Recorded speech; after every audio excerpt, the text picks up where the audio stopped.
My name's Andrew Rudd, and I play at John Wood, play soccer.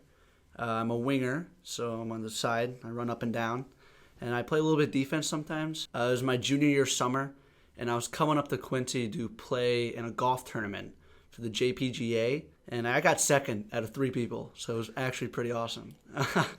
But my grandparents were talking about, oh, let's go tour John Wood, because they knew the president at the time, Mike Elby. And Mike Elby stayed with them back in high school. I get there, I tour it. I'm like, yeah, there's no way I'm going to go to a JUCO. Like, I don't want to do that. And then I meet the coach, the soccer coach, Bob Cowman, and he's having a practice that night. So he asked me if I want to come. The guys are awesome, also kind, and the coach was super interested in me. So I was like, you know what? Maybe I'm considering it, but I was like, I don't know if I want to go to a JUCO. I had never thought of it because, everyone, they go to Missouri State or Mizzou. They go spend $20K a year I can spend $2K a year doing the same thing at John Wood. My mom, definitely the most supportive woman ever. She let me do every sport. Soccer really stuck to me, but I wish I had started playing golf a little bit earlier too, or else I'd be in the PGA right now, I think. But soccer was definitely it was a click. A coach, Tony Schmidt of mine, I stayed with his club my entire season. Every single year I was at that club because he was my favorite coach. He was a great coach. He played at Culver Stockton as the assistant coach. He played at QU.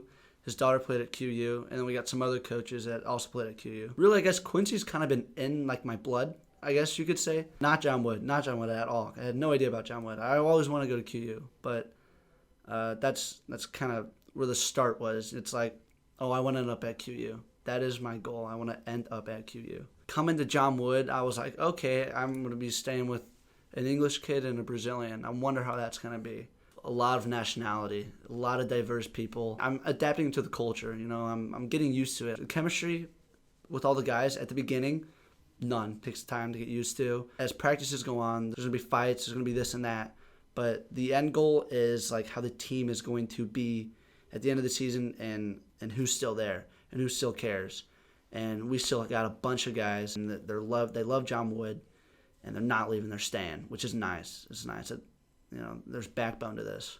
Success at John Wood comes from respect, responsibility, and determination. Having respect is the top priority. Everyone's got a responsibility they got to take care of. You got to work for your spot. So he's always making sure that we're working hard. Out of the 5 years I think the program's been, we had the most wins this year. Coming from high school, I know absolutely no one in Quincy, so I was a little worried, but I'm a friendly guy, so it's not hard to make friends. I had an amazing counselor. His name's Andrew, same name.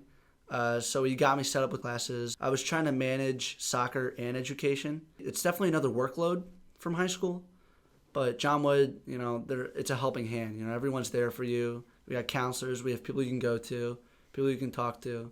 Compared to John Wood, I didn't get a personal connection. I was starting with Mike Elby. He talked to me individually, and the coach, he was super passionate. Everyone was so passionate here. They cared. They wanted me to come here. I wasn't just another kid. I was Andrew Rudd. They made it known. We want this guy.